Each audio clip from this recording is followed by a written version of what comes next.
Hey, how we doing again? I want to thank everybody that's helped me. Some of my videos have been, and I'm trying to learn from it, make better ones. Some of my videos have gotten a lot more attention than I thought they would. If you want to help out with the next goal is when I get to 25 subscribers, I will update this and I will thank everybody for it.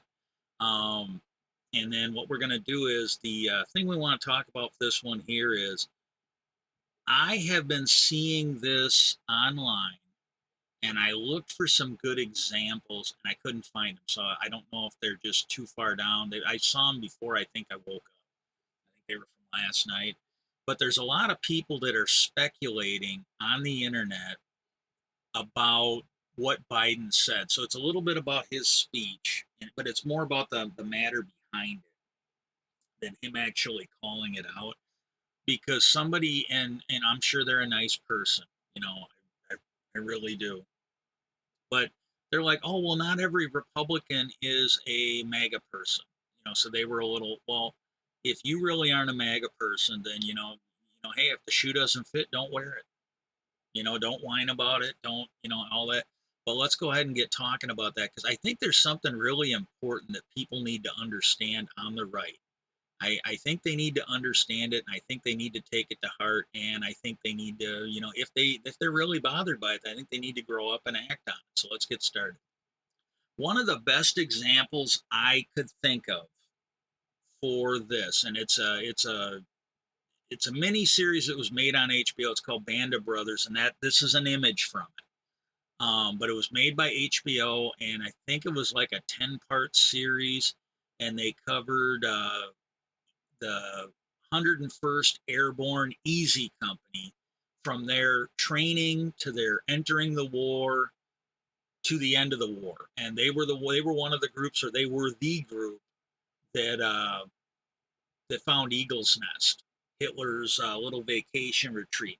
And the other thing, if you ever saw the movie Patton, there is a segment in that movie where Patton mobilizes, like he looks at a map, he issues orders, he goes to a meeting with the brass, and when he gets there, they're talking about how they needed to get to I think it's called Bastogne. I might have that wrong, but I think it's called Bastogne, to rescue some paratroopers.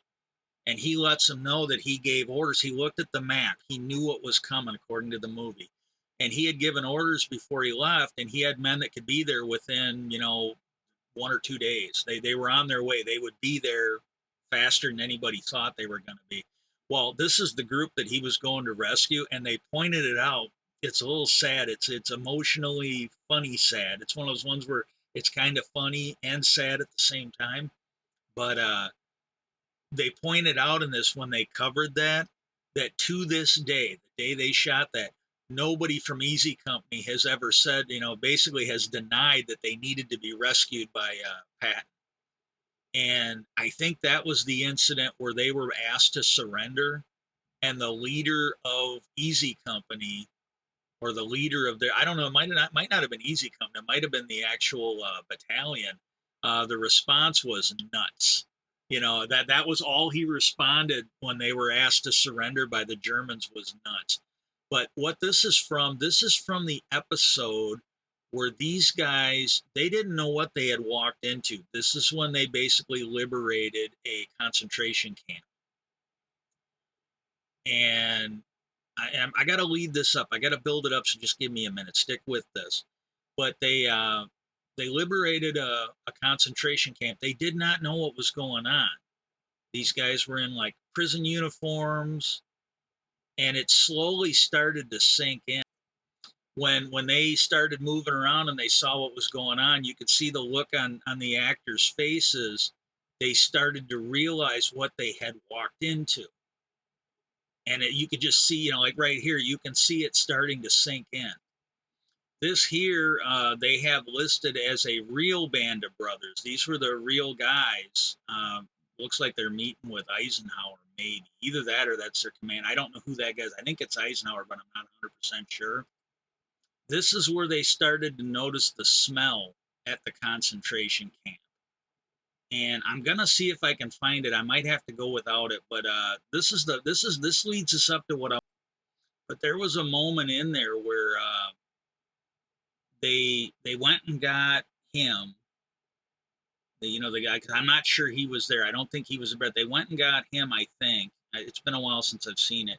And then they went and got the battalion commander, the colonel that they reported to, because they knew there was just some horrible shit here. And when he got there, the medical, because they started giving these people food, and the medical people reported that they had to quit feeding them. They had to put them on a very strict diet and slowly build up the food they could get, or they might die from it. And the colonel was explaining to, I believe he was a major at this point, what was going on. And he goes, "You can't be serious." And he goes, "Look, it's a crying shame. Just get it done." And then I can't find, I'm going to do one more look where I try and find these videos or some pictures. Hang on a sec. I can't find it. I'll use this. This is a scene from the show, but I wanted to see the one where the soldiers went off. They went into this town. They were met. Everybody was nice to them. Then they found the concentration camp. And what they did is they took the citizens from that town and they put them to work. And one of them went off. I think they went in and were taking food to take to the kind of, and the baker wanted to know why they were stealing his food. And the soldiers went off on him. And the reason for it was the concentration camps were a lot closer to the cities than a lot of people realized. And they just went off and they go, "How could you watch that? Don't tell me you couldn't smell that." I mean, it just went off. And this is what I'm trying to get for these people out there that don't seem to have a fucking clue is going, and this goes back to at least the Bush era. You could even say some of it, it's all a matter of degrees. Some of it goes back to the Reagan administration where their horrible policies caused, workers to go on strike. And then Reagan fired them for it. That was where this somewhat started.